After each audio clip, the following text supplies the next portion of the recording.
Hello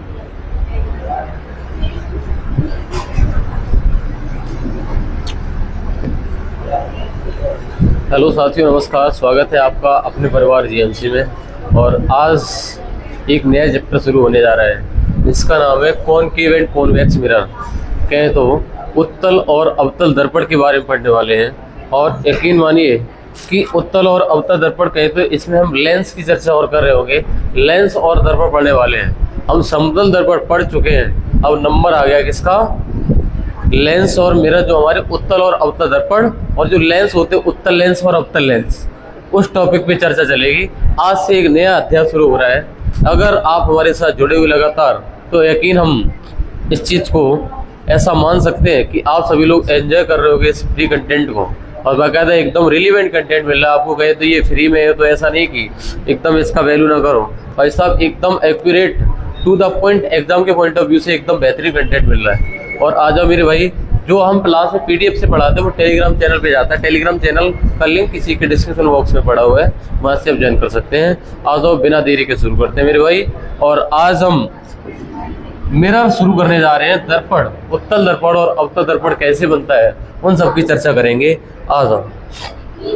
इसमें सबसे पहले आपको हेडिंग मिल रही होगी, दिख रही होगी, जो कि हमारी पड़ी हुई है किसकी? लेंस एंड मिरर, लेंस और दर्पण की।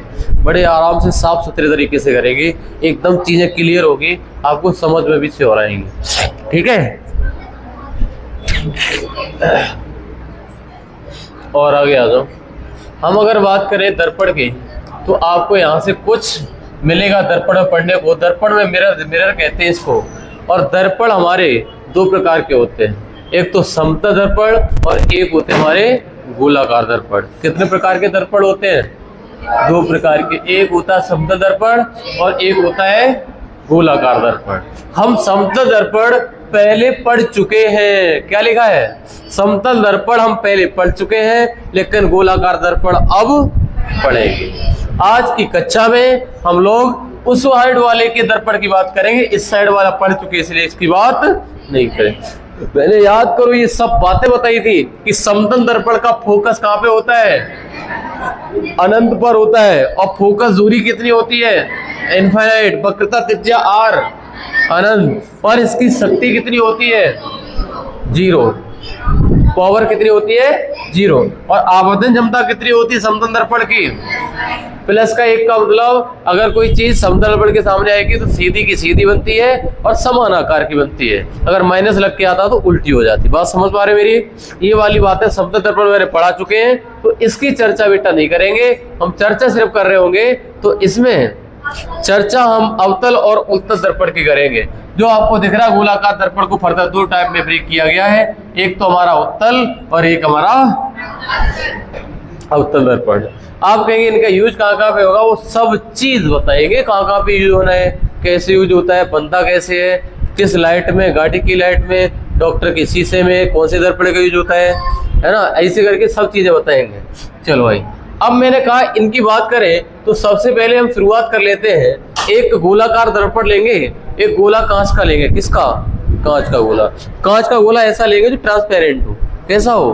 ट्रांसपेरेंट। फिर वो हमारी कंडीशन रहेगी पॉलिश किस साइड करनी है, कौन सा दर्पण बनाना है ना। उसके दो साइड करेंगे पॉलिश, दोनों साइड करेंगे, देखें किस साइड वाला कौन सा दर्पण बनेगा।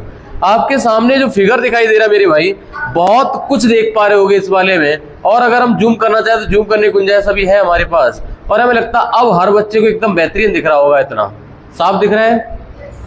अच्छा, साफ दिख रहा है। नीचे और देख नीचे क्या पढ़ने को मिलेगा। नीचे जो पढ़ने को मिलेगा वो बना रहेगा। आप सिर्फ इतना पढ़िए अभी जितना हम बता रहे हैं, ठीक है? इतना पढ़िए और मैं इसको 1 बाय 1 पढ़ाना शुरू करते हैं। देखिए मेरे भाई, मैंने एक गोला ले लिया है। क्या ले लिया है? एक गोला। और कांच का गोला है, एकदम ट्रांसपेरेंट है, पारदर्शी गोला। कांच की गोली देखी है और खोखली है। ये कांच का गोला है, खोखला है। मैंने बेटा किया क्या, यहाँ से मैंने कट लगा दिया और यहाँ से काटते चले गए। ये कट लगा के मैंने इस साइड का इतना निकाल लिया। एक कांच था और कांच का इतना भाग निकाल लिया काट के। ये कांच भाग का भाग निकाल के इसके पीछे वाली साइड पे, इसके पीछे वाली साइड में मैंने क्या कर दी है, सिल्वर सरफेस, सिल्वर की सरफेस और ऊपर से पेंट और मार दिया ताकि सिल्वर छूट ना जाए। मैंने कांच का गोला लिया काटा और काट के पीछे की साइड ना मैंने सिल्वर से लेप कर दिया, उसके ऊपर से पेंट कर दी ताकि सिल्वर छूट ना जाए, एकदम हमारा शीशा बना रहे। ये कौन सा दर्पण है? अवतल दर्पण। अगर हम दर्पण के बाहरी साइड पे पेंट करते हैं, जो हमारा मिरर बन के आता है, उस मिरर का नाम होता है कॉनकेव मिरर, कहे तो अवतल दर्पण। पहली बात क्लियर करो कि एक मैंने कांच के गोले को काटा, पीछे की साइड पे पेंट कर दिया और उसके बाद जो दर्पण बना इसका नाम था अवतल, या फिर कहते हैं कन्वर्जिंग मिरर, अभिसारी दर्पण, है ना।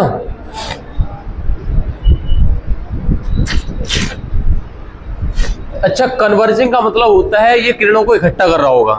कन्वर्जिंग का मतलब इकट्ठा होना, और डाइवर्जिंग का मतलब फैलाना। इसका दूसरा नाम होता है कन्वर्जिंग मिरर या अभिसारी दर्पण। आप शायद हिंदी में भूल जाते हो अभिसारी अपसारी क्या होता है, तो इंग्लिश में याद कर लो। कन्वर्जिंग कनेक्ट करने से याद करो, कनेक्ट करना इकट्ठी करता है किरणें, इकट्ठी करता कौन सा? अवतल। तो मेरे भाई अवतल को कहते हैं हम कन्वर्जिंग मिरर, या फिर इसका नाम है इसका कॉनकेव तो है ही। इसका दूसरा नाम आज पढ़ने को मिला आपको अभिसारी दर्पण। अगर ऐसे याद रह जाता ज्यादा बढ़िया है, ये तो इंग्लिश वाला हमें सरल लग रहा। कन्वर्जिंग, कन्वर्जिंग क्यों कहते हैं मेरे भाई? मैंने कहा मान लिया ये हमारा दर्पण है, ये दर्पण है, यहां पर इसकी त्रिज्या होगी यार, ये त्रिज्या होगी ना। अब मैंने अगर इतना काट लिया है तो मेरी त्रिज्या यहाँ पर दिखाई देगी इसकी। ये पूरा अगर गोला खींच दे ऐसे करके तो यही तो त्रिज्या होगी ना। तो मैंने कहा जो इसका सेंटर होता है, जब काट के लाए अगर इसको पूरे को मिलाए और पूरे को मिलाने के बाद पता चला कि इसके बीच में जो केंद्र है, इसी को वक्रता त्रिज्या कहा जाता है। क्या कहते हैं? वक्रता त्रिज्या। और सुनो, मैंने कहा प्रकाश की किरण एक इधर से गई और एक ये गई, इस दर्पण से टकराने के बाद दोनों यहाँ पर इकट्ठी हो रही होंगी। इकट्ठी होना मतलब कन्वर्ज होना, इसलिए इसका नाम पड़ा कन्वर्जिंग मिरर। यहाँ पर प्रकाश की किरणें इकट्ठी होती हैं। कैसी होती हैं? प्रकाश की किरणों को इकट्ठा करता है अवतल दर्पण। कैसा करता है? इकट्ठा करता है, प्रकाश की किरणों को इकट्ठा करता है। और ये जो मेन लाइन होती है इससे गुजर रही होती है, इसको प्रिंसिपल एक्सिस कहते हैं, कहीं तो मुख्य अक्ष कहते हैं। इतनी बात समझ में आने के बाद थोड़े से आगे आ जाओ भाई, हम कुछ और समझाना चाह रहे हैं बेटा। और इसमें जहां पर ये किरणें मिल रही होती है उसको फोकस बिंदु कहते हैं। क्या कहते हैं? फोकस बिंदु है, यही हमारी फोकस दूरी होती है। यानी ये P है, ये हमारा ध्रुव है, और ये हमारा मुख्य अक्ष है, और ये हमारी फोकस बिंदु है, ये वक्रता त्रिज्या है। ठीक है। अच्छा, आप ये कहेंगे सर जी, जैसे हम इसको देख पा रहे हैं, यहाँ पर मैंने लिखा भी है, जहां कांच का खोखला गोला लेने पर P हमारा ध्रुव होता है, F हमारा फोकस और C वक्रता केंद्र होता है, और सेंटर ऑफ कर्वेचर कहा जाता है इस वक्रता केंद्र को। वक्रता केंद्र समझ में आ गया है? वक्रता केंद्र कहाँ पे होता है? इसको मिलाएं तो बीच वाली सेंटर वाला ये वक्रता केंद्र है, और जहां पर ये किरणें मिल रही होती है वो हमारा फोकस बिंदु होता है। समझने वाली बात ये है मेरे भाई, बड़े अच्छे से समझना कि इस वाले सरफेस को निकालें। इतना बेटा आपने कट कर दिया यहाँ से, और इतना यहाँ से निकाल लिया तुमने बाहर निकालने के बाद अगर हम इस पर अंदर साइड पेंट कर दें और ऐसा निकालें। पिछली बार क्या किया था मैंने? ऐसा रखा, पीछे साइड पे पेंट करा, इस बार इस साइड पे पेंट कर दिया, अंदर की साइड पे। इधर से किरणें जाएंगी, यहाँ से किरणें जाएंगी और टकरा के वापस चली जाए, मतलब किरणों को फैलाएगा ये। अगर प्रकाश की किरणों को बिखेरेगा, ये कौन सा दर्पण है? उत्तल दर्पण। ये प्रकाश की किरणों को बिखेर रहा होगा, अगर इसके इमेजिनरी लाइन बनाए तो इसके पीछे मिलती हुई नजर आएगी, यहाँ पर इसका फोकस बिंदु होगा। अगर ये सर्किल ऐसा है, तो सर्किल को पूरा करोगे तो आप ये पाओगे इसका जो सेंटर होगा ना, वही वक्रता केंद्र होगा। क्या कहते हो? और इसकी फोकस दूरी कौन सी होगी? जहां पर किरणें मिल रही होती है, जहां पर इमेज बनना होता है, वो हमारा फोकस बिंदु होता है। ठीक है। अच्छा, और देखो, आप कहेंगे इसमें किरणों को फैलाता मतलब डाइवर्जेंट करता है, डाइवर्जिंग मिरर होता है, ये अपसारी दर्पण कहा जाता है। एक तो नाम इसका कॉन्वेक्स मिरर कहें तो इसको उत्तल दर्पण कहते हैं। और इससे ज्यादा पढ़ने को मिलेगा, जब थोड़े से आगे बढ़ेंगे आपको एक चीज समझ में आएगी। देखो,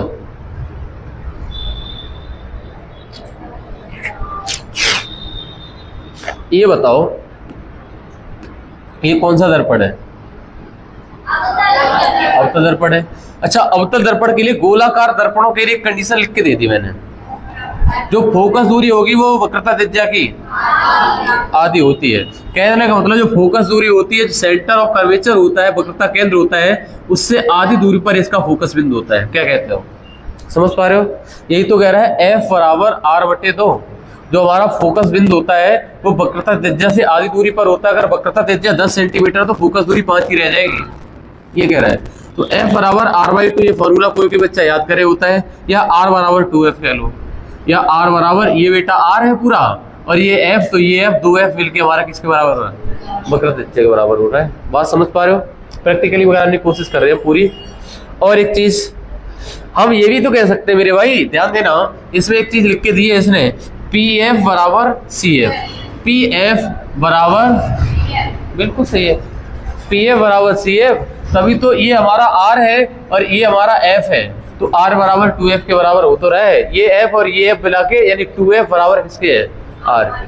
अच्छा, ये रिलेशन आपकी किताबें खूब रटवाया जाता है, F बराबर R/2, F बराबर R बराबर 2F, कोई दिक्कत नहीं। और आगे आ जाओ, यहाँ पर F को मैंने दर्शाया फोकल लेंथ है, फोकस दूरी है। जो ये F दिखाई दे रही है ये वाली, ये फोकस दूरी है और ये कैपिटल R है, वक्रता त्रिज्या है। यहाँ पर लिखा हुआ फोकस ध्रुव और वक्रता त्रिज्या का मध्य बिंदु होता है। ये बोल रहा है जो फोकस होता है ना, जो फोकस होता है ये ध्रुव और वक्रता त्रिज्या का मध्य बिंदु होता है। वास्तव में ये F तो ये F, तभी तो R बराबर 2F होता है ना। तो यहाँ पर एक बात मैंने लिखी है कि फोकस होता है ना वो ध्रुव और वक्रता त्रिज्या का, समझ में आ रहा है? अच्छा, अब मैं क्या थोड़ा सा आगे बढ़ सकते हैं? बताओ, क्या हम इसको और ऊपर बढ़ा दें? अभी तक मैंने आपको ये समझा पाया कि एक कांच से आप दर्पण कौन कौन से बनाओगे। मतलब अगर गोलाकार कांच है और बीच में खोखला, उसको काट लो और पेंट कर दो बाहर की साइड पे तो बनेगा अवतल दर्पण, और अंदर की साइड पेंट कर दो तो कौन सा बनेगा? अंदर की साइड पेंट करोगे तो उत्तल दर्पण। और वक्रता त्रिज्या समझा पाए और फोकस दूरी समझा पाए, समझ गए हो? और ध्रुव क्या होता है? P, यानी ये जो दर्पण होता है इसका जो मुख्य अक्ष होता है वहां से गुजरी लाइन होती है, वही हमारा ध्रुव होता है। ठीक है, अब आगे आ जाओ, आपके एग्जाम के क्वेश्चन बनने शुरू होंगे। अवतल दर्पण कहे तो आपने घर में चमकनी चम्मच है, चमकती हुई चम्मच, उसमें देखना, उसमें अंदर की साइड होता है ये अवतल दर्पण की भांति व्यवहार करता है, जबकि जो बाहर साइड का होता है वो हमारे किसके भांति? उत्तल दर्पण के भांति व्यवहार करता है। ये वाली चम्मच होती बाहर की साइड उत्तल दर्पण और अंदर की साइड, और ये हमारी कैसी है? चमकती चमचमाती चम्मच। अब प्लास्टिक वाली मत उठा लेना तुम, प्लास्टिक वाली उठाओगे इसमें तो कर ही नहीं ना काम, प्लास्टिक के चम्मच में काम नहीं करेगा। जब स्टील वाली चम्मच देखोगे उसमें अंदर वाली साइड जो घोर होती है और जिससे तुम खाते हो इसमें रख लेते हो, चावल रखते हो, जो कुछ मिठाई खीर मिल गई सब रख लेते हो, ये अंदर वाली साइड है ना उत्तल दर्पण की तरह काम करती है। बात समझ में आ गई? और आ गया तो ये हालांकि मैंने उदाहरण पेश करने की कोशिश करी है, यहाँ से आपकी क्लास थोड़ी सी बेहतरीन शुरू होती है। पेपर के क्वेश्चन शुरुआत बहुत सारे क्वेश्चन अवतल दर्पण से भर भर के क्वेश्चन आते हैं, तो यहाँ से आते हैं। इस वाले को आप देखेंगे, अवतल दर्पण है, आप ये पढ़ चुके हो। अगर हम एक कांच का टुकड़ा काट के लाएं और इसकी बाहर की साइड में पेंट कर दें तो अवतल दर्पण की भांति व्यवहार करेगा। अब बात ये आती है कि इसके सामने ऑब्जेक्ट रखने की क्या क्या जगह हो सकती है? तो आप कहेंगे सर जी ऑब्जेक्ट रखने की 6 जगह हो सकती है। कितनी? 6 जगह हो सकती हैं। कहें तो बेटा अगर हम एक लाइन खींच लें तो आपको और बेहतर समझा पाएंगे हम। देखो, मैंने कहा एक लाइन मैंने ऐसी खींची और मैंने एक दर्पण बनाने की कोशिश करी।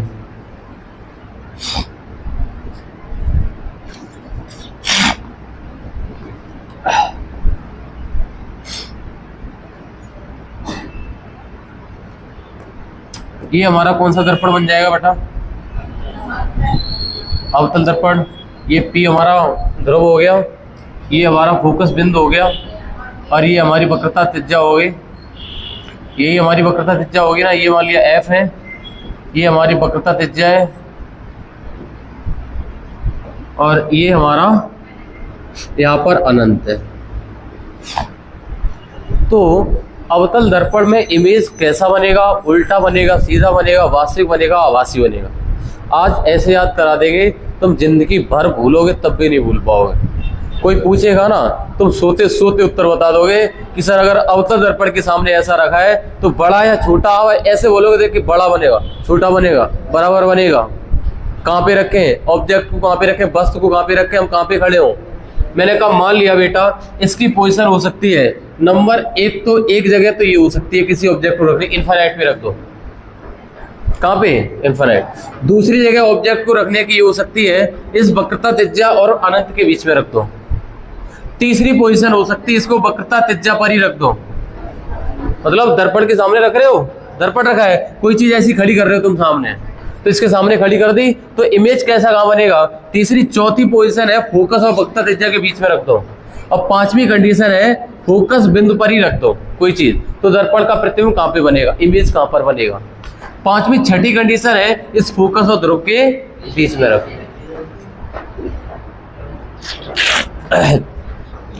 जो अगर कोई चीज अनंत पे रखी होगी, अगर कोई चीज अनंत पे रखी होगी तो उसका इमेज मेरे भाई बनेगा जाके कहाँ पे, उसका इमेज बनेगा जाके फोकस पर। ये पहली वस्तु का इमेज है। अगर कोई वस्तु अनंत पे रखी होगी तो उसका इमेज फोकस से बनेगा।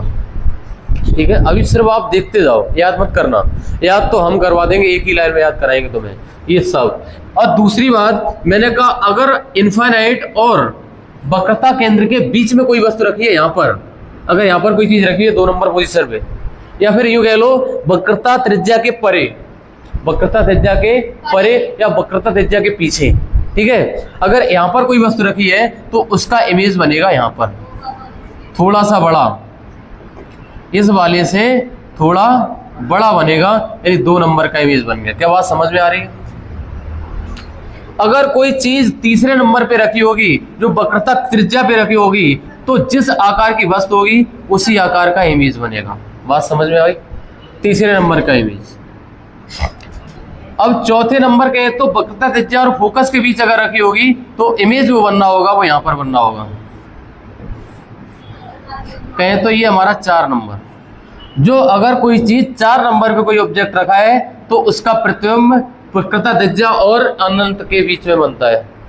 ये इमेज पूछे जाते हैं। अभी आप देखो, याद कोई मत करना बच्चा, हम बता देंगे जब याद करने की बात आएगी, बिना याद करे याद होगा। आज ऐसी ट्रिक लाए बना के, कहे तो शॉर्टकट का शॉर्टकट लाए, लोग शॉर्टकट सिखाते हैं, हम शॉर्टकट का शॉर्टकट सिखाएंगे आज, ठीक है। हाँ, डबल शॉर्टकट। अब देखो 5वें नंबर पे अगर कोई चीज फोकस पे रखी होगी तो उसका इमेज अनंत पर बनेगा जाके और ये सबसे बड़ा बनेगा। अगर कोई वस्तु 6 नंबर पे रखी होगी तो इसका इमेज सीधा बनता है और दर्पण के पीछे। अब बात बोले कैसे, समझ में नहीं आई, पूरी बात समझाओ पहले। आपने इमेज समझ लिया कहाँ कहाँ पे बन रहा है। हाँ, वो आवासी की तो बात आगे करेंगे। क्या यही बना हुआ, देखो इस पे ध्यान से देखना मेरे बेटे कि इस वाले में जो हमारा अनंत पे बनना था, जो अनंत पे कोई ऑब्जेक्ट था, उसका जो 1 नंबर का ऑब्जेक्ट था, इसका इमेज 1 नंबर बनना था कहाँ पे, फोकस पे। अनंत वाला फोकस पे, अनंत और वक्रता त्रिज्या के बीच वाला बनना है फोकस के पीछे, वक्रता त्रिज्या के बीच में। और वक्रता त्रिज्या पे अगर कोई चीज रखी हुई है तो उसका इमेज वक्रता त्रिज्या पर ही बनता है, यानी सी पर बनता है, वक्रता केंद्र सी पर बनता है। और इसके समान आकार का उसके बाद में बात करेंगे। अगर वक्रता त्रिज्या और फोकस के बीच का है तो 4 नंबर का इमेज इनफाइनाइट और वक्रता त्रिज्या के बीच बनता है और फोकस वाला इनफाइनाइट में बनता है। ये बात समझते हुए नजर आ रहा है कि सर इमेज हमारे है ना, ये सब उल्टे बनते हुए नजर आ रहे हैं और आकार बढ़ता हुआ क्रम है। अगर कोई अनंत है उधर बढ़ाओगे तो आकार बढ़ेगा और इस 5 नंबर पे पहुंचने पर सबसे बड़ा आकार बन जाएगा। आप कहोगे ये सब आकार जो इमेज बन रहे हैं, ये प्रतिबिंब बन रहे हैं 1 2 3 4 5, ये सब उल्टी हैं और कैसी हैं, ये इमेज है ये उल्टी है और कैसी है। तो हम अवतल दर्पण में ये कह सकते हैं कि अगर हम कोई वस्तु फोकस दूरी तक रखें तो उन सभी का प्रतिबिंब बनेगा वो उल्टा बनेगा और वास्तविक बनेगा, 6ठे नंबर को छोड़ के। या फिर दूसरे शब्दों में कहें तो फोकस दूरी और ध्रुव के बीच वाले को छोड़ दो, बाकी सबका इमेज उल्टा बनता है और कैसा बनता है। तो अवतल दर्पण में तुम याद रखना, वस्तु का प्रतिबिंब उल्टा बनता है और वास्तविक बनता है। अच्छा, और एक चीज याद करो, इनमें से जो सबसे छोटा हाईली डिमिनिश्ड इमेज बनेगा, सबसे छोटा बनेगा, जो अनंत पर ऑब्जेक्ट रखा होगा उसका प्रतिबिंब सबसे छोटा, और जो ऑब्जेक्ट फोकस पे रखा होगा वो हाईली इनलार्ज्ड होगा, मतलब सबसे बड़ा होगा। और देखो, और जो 6ठे नंबर पे कहे तो फोकस और ध्रुव के बीच में अगर कोई ऑब्जेक्ट रखा है तो उसका प्रतिबिंब इसके अपेक्षा थोड़ा सा बड़ा बनता है और सीधा बनता है और कैसा होता है, आवाज। सिर्फ अवतल दर्पण में एक ही प्रतिबिंब है जो सीधा बनता है, जो है हमारे फोकस और ध्रुव के बीच में अगर कोई ऑब्जेक्ट रखा है। किसके किसके बीच बेटा? अगर हमारे फोकस और ध्रुव के बीच अगर कोई ऑब्जेक्ट रखा है तो इसका प्रतिबिंब सीधा और आभासी, और थोड़ा सा कैसा होता है, मैग्नीफाइड होता है, इस छठे वाले इमेज से थोड़ा बड़ा बनता है। ठीक है, जो अगर कोई वस्तु 5 मीटर की रखी है हो सकता है 6 मीटर का बन जाए, थोड़ा बड़ा बनेगा। और देखो एक चीज और समझने वाली है, इसमें बड़े अच्छे से बात करेंगे। ये वाली बातें मैंने देख देख के समझाई है, याद करो, बिना देखे बताना। अगर कोई चीज ऑब्जेक्ट पे रखी होती है तो अवतल दर्पण में उसका प्रतिबिंब फोकस पे बनता है क्या? सही है गलत? सही है। अगर किसी वस्तु को अनंत और वक्रता त्रिज्या के बीच में रखें, या दूसरे शब्दों में बोले तो वक्रता त्रिज्या के परे रखें, तो उसका प्रतिबिंब फोकस और वक्रता त्रिज्या के बीच में बनता है क्या? सही है।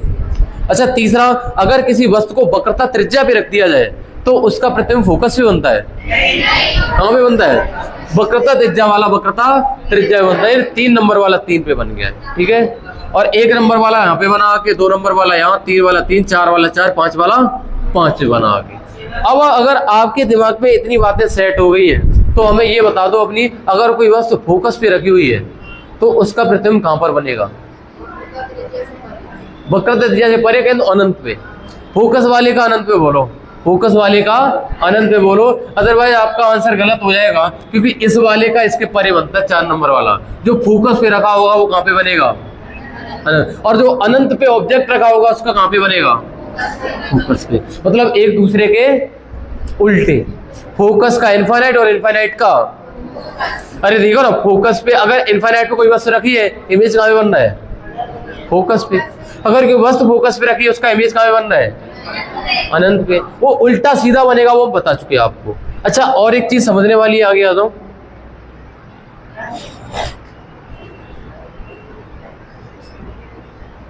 यहाँ पर क्या लिखा हुआ, आपके सामने कुछ क्वेश्चन देने की कोशिश कर रहे हैं। अगर किसी अवतल दर्पण, ये कह रहा है इन कोन के मिरर अवतल दर्पण में अगर किसी ऑब्जेक्ट को वक्रता केंद्र के परे रखा जाए, दूसरे शब्दों में कहे तो सी और इनफाइनाइट के बीच में रखा जाए। बड़ा दिमाग से सोचना, अगर किसी वस्तु को इनफाइनाइट और वक्रता त्रिज्या के बीच में रखा जाए तो इसका इमेज कहां पर बनता है बताओ? हाँ, किसके किसके बीच? फोकस और वक्रता त्रिज्या के बीच में। अच्छा आकार कैसा होता है? उसके अपेक्षा छोटा। अच्छा बराबर कहाँ पे होता है? हाँ, वक्रता केंद्र पर हमारा बराबर होता है। क्या तो वक्रता केंद्र से इधर वाले की बात करोगे तो छोटा बनेगा जाके, और इस साइड जैसी बढ़ोगे, वक्रता त्रिज्या के इस साइड बढ़ोगे, अगर कोई ऑब्जेक्ट रखोगे तो उसका आकार प्रतिबिंब कैसा बनेगा? बड़ा। अच्छा और इससे हम जो पचड़े में तुम्हें डाल रहे हैं ना, बार बार सोचने को मजबूर कर रहे हैं, इसको हम हटाना चाहते हैं बिल्कुल साइड में। जो तुम सोच रहे बार बार वहां पे रखा तो वहां पे रखा, वापस उस वाली लाइन से बिल्कुल हटा के लाना चाह रहे हैं, क्योंकि वो प्रैक्टिकल समझाना जरूरी था। अब मैं वो तरीका बताने जाएंगे आपको कि डायरेक्ट क्वेश्चन को कैसे करें, देखते ही मार दो। हाँ, शॉर्टकट का लॉन्ग कट और लॉन्ग कट का शॉर्ट कट। अच्छा इधर आ जाओ, इधर हम बात करेंगे, अगर किसी ऑब्जेक्ट को, बड़े ध्यान से इमेजिन करना दिमाग से, अगर किसी ऑब्जेक्ट को फोकस और ध्रुव के बीच में रखा जाए, फोकस और ध्रुव के बीच में रखा जाए तो इसका प्रतिबिंब सीधा बनेगा उल्टा? सीधा बनेगा, सीधा बनेगा। और कैसा बनेगा? अगर किसी ऑब्जेक्ट को वक्रता केंद्र पर रखा जाए तो इमेज साइज कैसा होगा? Same size. कैसा साइज? Same size. आगे आ जाओ, आगे एक चीज की बात और करेंगे। आगे लिखा है शॉर्टकट का शॉर्टकट और लॉन्ग कट का भी शॉर्टकट। अरे भैया कहाँ जा रहे हो? हाँ, शॉर्टकट का शॉर्टकट लिख दिया मैंने, हेडिंग लगा दी। अब तुम शॉर्टकट का शॉर्टकट समझो। अगर तुम इतना समझ गए हो ना अभी जितना पढ़ाया, तो शॉर्टकट इतने अच्छे दिमाग में बिठा देंगे। देखो मेरे भाई, सोना नहीं है अखंड भाई, है ना। मैंने कहा अवतल दर्पण में ये कैसा होता है, इसका एक स्पेशल केस होता है। अवतल दर्पण का एक स्पेशल केस पता कौन सा होता है? कि अगर किसी वस्तु को फोकस और ध्रुव के बीच में रखोगे, ये याद रखना, अगर कोई ऑब्जेक्ट फोकस और ध्रुव के बीच में तो इसका प्रतिबिंब भी सीधा बनता है और आभासी बनता है। ये छठा केस छोड़ के बाकी 5 की बात करेंगे। छठा तो याद रहेगा यार, जो छठे नंबर की पोजीशन है वो फोकस दूरी और वक्रता त्रिज्या के बीच की है, और वो सीधा बनता, जाके सीधा बनता है। अच्छा ये बताओ, अभी तुम थोड़ी देर पहले हमने ये बात बोले थे, फोकस का मतलब इनफाइनाइट और इनफाइनाइट का मतलब एक दूसरे के अपोजिट। इसका मतलब कभी भी कोई बोले, कभी भी कोई बोले तुमसे, क्या बोले, कभी बोले अगर कोई चीज फोकस पे रखी है तो उसका प्रतिबिंब इनफाइनाइट पे, अगर कोई चीज इनफाइनाइट पे रखी है तो उसका प्रतिबिंब, मतलब उत्तर उल्टा देना तुम्हें, इनफाइनाइट का फोकस से मिला दो, क्या कहते हो। अगर कोई बोले कोई वस्तु इनफाइनाइट पे रखी, बोले इसका प्रतिबिंब फोकस पे बनेगा, डायरेक्ट बोलो, इनफाइनाइट का उल्टा फोकस है और फोकस का इनफाइनाइट है। अगर कोई वस्तु फोकस पे रखी है उसका इमेज कहाँ पे बनेगा, अनंत पर। तो आप दो चीजें अपोजिट, यानी इनफाइनाइट का अपोजिट फोकस है, याद हो गया, इनफाइनाइट का अपोजिट फोकस। एक चीज और याद कर लो, तीसरी, 1 2 और 3, सी का मतलब सी, वक्रता त्रिज्या वाला, वक्रता त्रिज्या पर अगर कोई प्रतिबिंब वक्रता त्रिज्या पर कोई ऑब्जेक्ट रखा हुआ है तो उसका प्रतिबिंब भी ऑब्जेक्ट उसी पर बनेगा, प्रतिबिंब भी वक्रता त्रिज्या पर बनेगा और वस्तु के समान बनेगा। सी का मतलब, अरे भाई इन 3 को याद कराना चाह रहे, बाकी काम तो मैं ऐसे ही याद करा देंगे। फोकस वाला इनफाइनाइट और इनफाइनाइट वाला, और वक्रता त्रिज्या वाला वक्रता त्रिज्या। अच्छा पीछे वाले तीर पे मत जाना अभी तुम, वो बाद में समझाएंगे। अच्छा अगर कोई वस्तु बेटा सेंटर ऑफ कर्वेचर, वक्रता त्रिज्या और फोकस के बीच में है, अगर कोई वस्तु वक्रता त्रिज्या और फोकस के बीच में है तो सी का सी और एफ का इनफाइनाइट। क्या बोले, मैंने कहा अगर कोई वस्तु, ये वाली कंडीशन है मेरे बेटा, ये वाली कंडीशन है, ये एफ है और ये सी है और ये इनफाइनाइट है। अगर कोई वस्तु सी और एफ के बीच में यहाँ पर कोई ऑब्जेक्ट रखा हुआ है तो इसका प्रतिबिंब यहाँ पर बनेगा ना, यहीं पर बनेगा।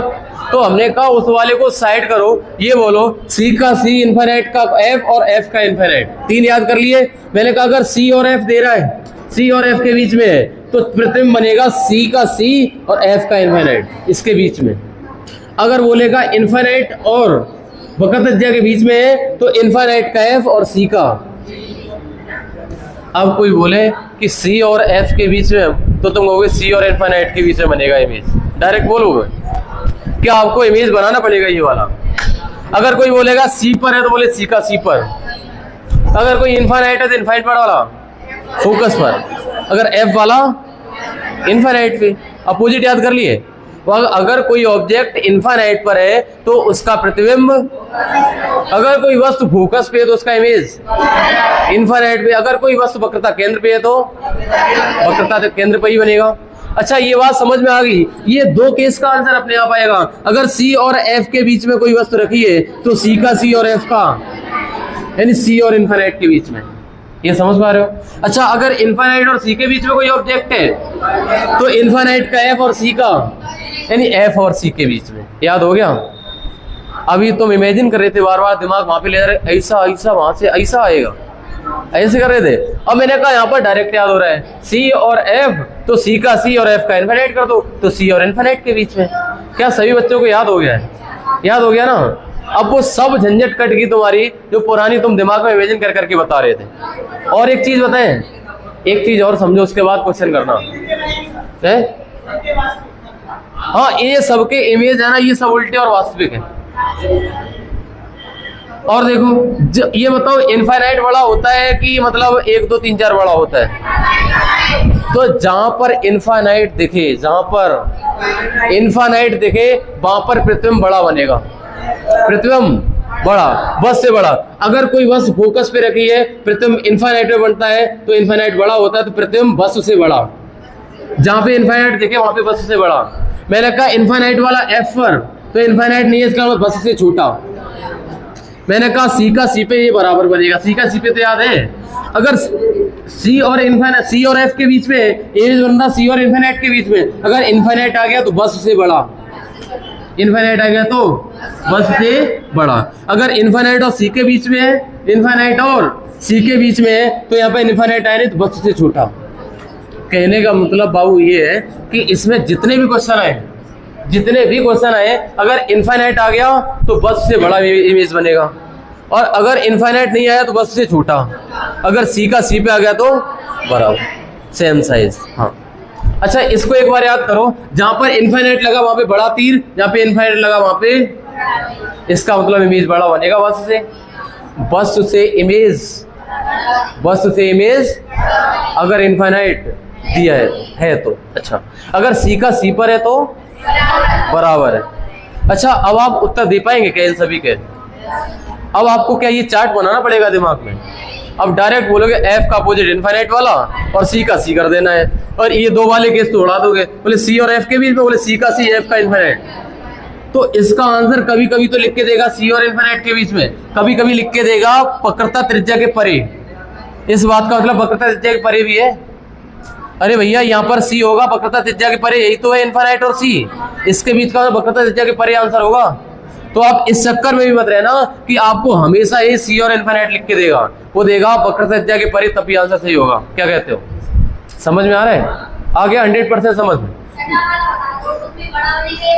हाँ बड़ा बनेगा। मैंने यहाँ पर लिखा था मैग्नीफाइड बस से बड़ा बनता है, वो स्पेशल केस है। यहाँ पर मैंने डाल भी दिया था अवतल दर्पण का एक स्पेशल केस है। अगर कोई वस्तु फोकस और ध्रुव के बीच में है तो बस उसे बड़ा और आभासी और सीधा बनता है। और 5 के उल्टे होते नहीं तो कंफ्यूजन होती है उल्टे वालों में, वो कंफ्यूजन दूर करने की पूरी कोशिश करी है मैंने। और चाहो तो बताओ दोबारा समझा दें इसको। आ जाओ, आपके सामने एक क्वेश्चन डाल रहा हूं बेटा, उस प्रश्न का आंसर बड़ा दिमाग लगा के देना है। पहला क्वेश्चन, अगर किसी अवतल दर्पण में अगर कोई ऑब्जेक्ट C और F के बीच में है, अब तुम दिमाग उधर मत ले जाओ, C का C और F का, तो वस्तु का इमेज बनेगा C और इनफाइनाइट के, या फिर बियॉन्ड C यानी C के पीछे, C के परे। बात दोनों सही है। अच्छा अगर जो इमेज बनेगा कैसा, इमेज बनेगा इनलार्ज्ड। अगर इनफाइनाइट आ गया तो वस्तु से बड़ा बनेगा और उल्टा। और ये तरीका शायद अभी तक कहीं नहीं पढ़ा होगा तुमने जो मैंने बताया। भाई साहब आपको यकीन नहीं होगा, हम पहले ये रटा पढ़े थे, सही बताया तो। पहले अगर ये क्वेश्चन पूछा जाता था ना तो पहले हम दिमाग लगाते कहाँ पे रखी होगी, किधर जाएगा, ये सोचते थे पहले। और याद रटा था, मेरे वास्तव में रटा था। वो इधर का इधर बढ़ाते घटाते ना, कभी कभी ज्यादा घट जाता बढ़ जाता तो फिर उत्तर गलत हो जाता। मैंने कहा सीधा ये याद करो भाई। हमें तो सबसे अच्छी ट्रिक लगी ये शॉर्टकट का, शॉर्टकट बढ़िया, बहुत ज्यादा शॉर्ट। अगर जब तक कोई सोचेगा तब तक आंसर मार दो धड़ाम से। वो कहेगा क्या किया, बोले धमाका कर दिया मैंने भाई, हम तो जा रहे हैं आगे। तो आपको इतना करना है भाई। आगे आ जाऊं, एग्जाम का क्वेश्चन आपके सामने आने वाला है, कमर कस के बैठ जाओ, है ना, पेटी बांध लो अपनी और इस वाले क्वेश्चन का आंसर दो।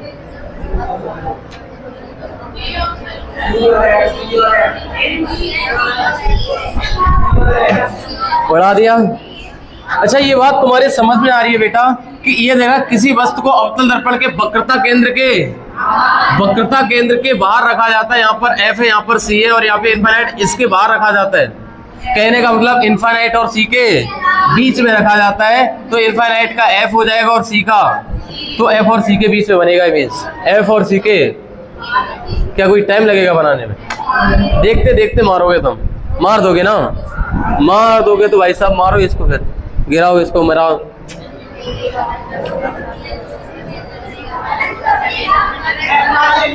फोकस वाला अनंत पे, अनंत वाला एक ऑप्शन। मैंने कहा अवतल दर्पण के साथ जब कोई वस्तु फोकस पर रखी जाती है तो निम्न कौन सा प्रतिबिंब बनेगा? मैंने कहा पहली कंडीशन F वाला इनफाइनाइट पे, और इनफाइनाइट वाला एक ऑप्शन बोलो। अच्छा अनंत आ गया है, अगर F वाला इनफाइनाइट पे बन रहा है तो बस उसे बड़ा, तो बस से बड़ा है क्या? हाँ अत्यधिक बड़ा और उल्टा। और जो आपको ट्रिक सिखाई है, पांचों के पांचों सब बड़े वाले हैं, वो सॉरी वो उल्टे वाले हैं, इनके सबके उल्टे बनेंगे, उल्टा और आभासी। अच्छा ये प्रश्न हो गया है, तो इसका उत्तर बता दो।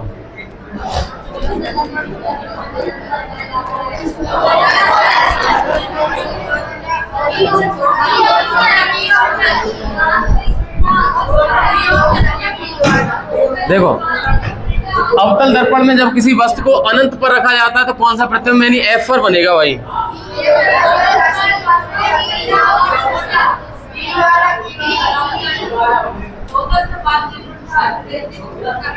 अगर कोई वस्तु अनंत पर रखी जाती है तो वक्रता केंद्र के समान आकार का फोकस पर वास्तविक उल्टा और मतलब इनफाइनाइट वाला एफ पर जाना है, फोकस पे चला गया। मैंने कहा अगर इनफाइनाइट वाला फोकस पे जा रहा है तो इनफाइनाइट तो आ नहीं रहा, तो बस से छोटा बनेगा, तो बस से छोटा मतलब वास्तविक और उल्टा। हमें ऐसा लगा इस वाले में रिजल्ट बहुत अच्छा लग रहा, तुम्हारा हर क्वेश्चन का उत्तर हर बच्चा दे पा रहा है। बताओ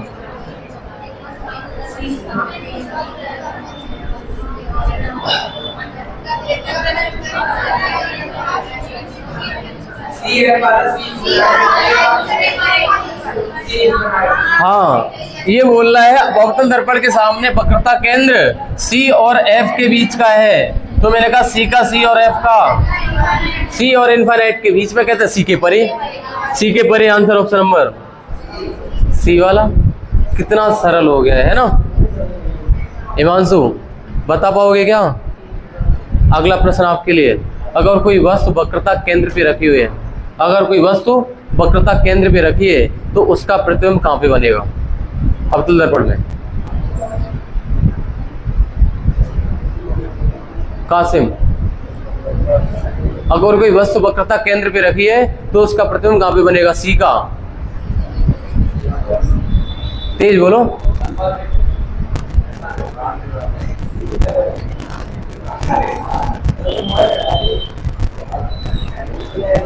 यकीन मानो मेरे भाई, क्लास में बैठा हुआ बच्चा अगर थोड़ा सा भी एक्टिव होता तो सब सीख जाता। बहुत आराम से सिखाया मैंने, और एक बार नहीं 4-4 बार बोली एक बात। थोड़ा सा एक्टिव बैठिए, फोकस होके बैठिए, ओके। बाकी अगर आप पढ़ लोगे तो अपने लिए पढ़ लोगे, हमारे लिए कुछ नहीं, ठीक है। अगर आप ध्यान नहीं देते हो तो आप अपने लिए खराब कर रहे हो टाइम बेकार में। आ जाओ इधर। यदि किसी वस्तु को अवतल दर्पण के वक्रता केंद्र पर रखा जाता है,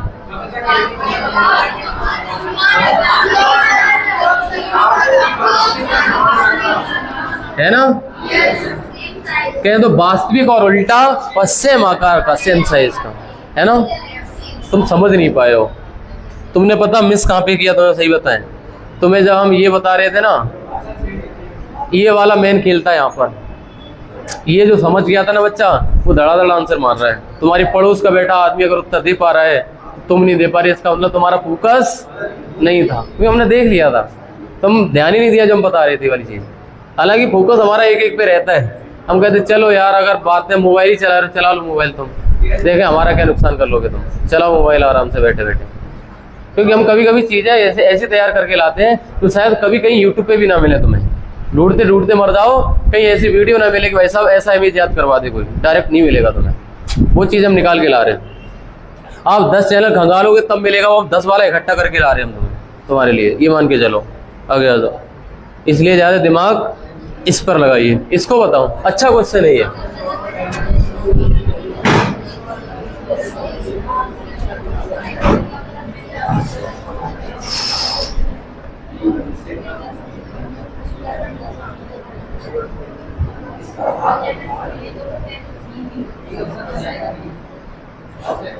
कौन सा होगा?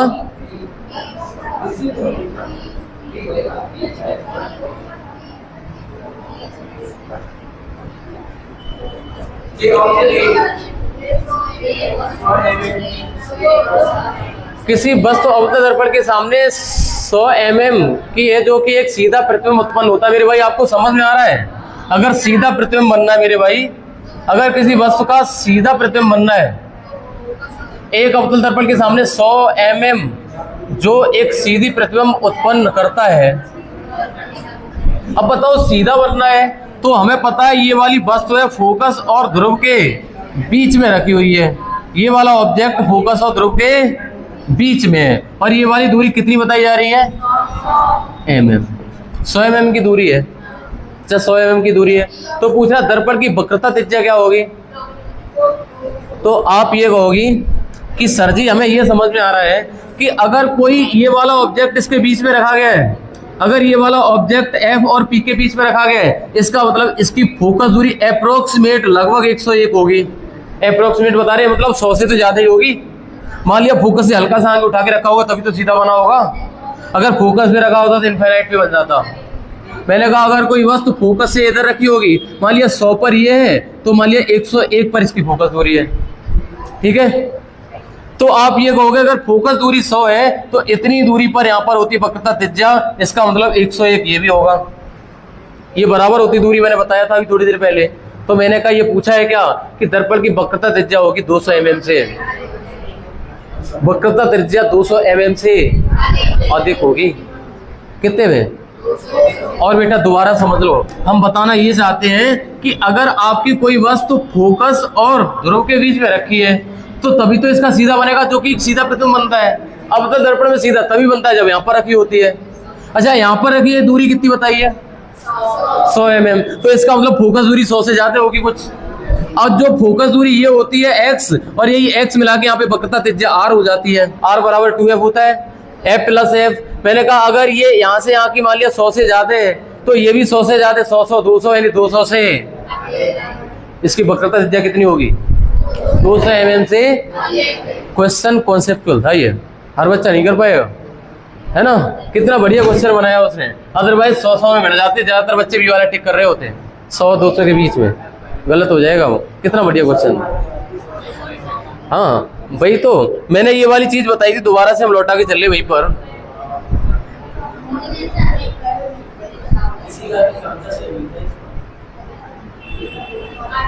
यहाँ पे देखो मैंने बताया था ये r है, यहाँ से यहाँ तक का ये f और f मिला के r बनता है, f प्लस f यानी 2f बराबर r के होता है। अगर फोकस दूरी ये 100 से ज्यादा हो रही थी, 100 से ज्यादा और 100 से ज्यादा यानी 200 से ज्यादा, ये वक्रता त्रिज्या हो जाती है हमारी 200 से।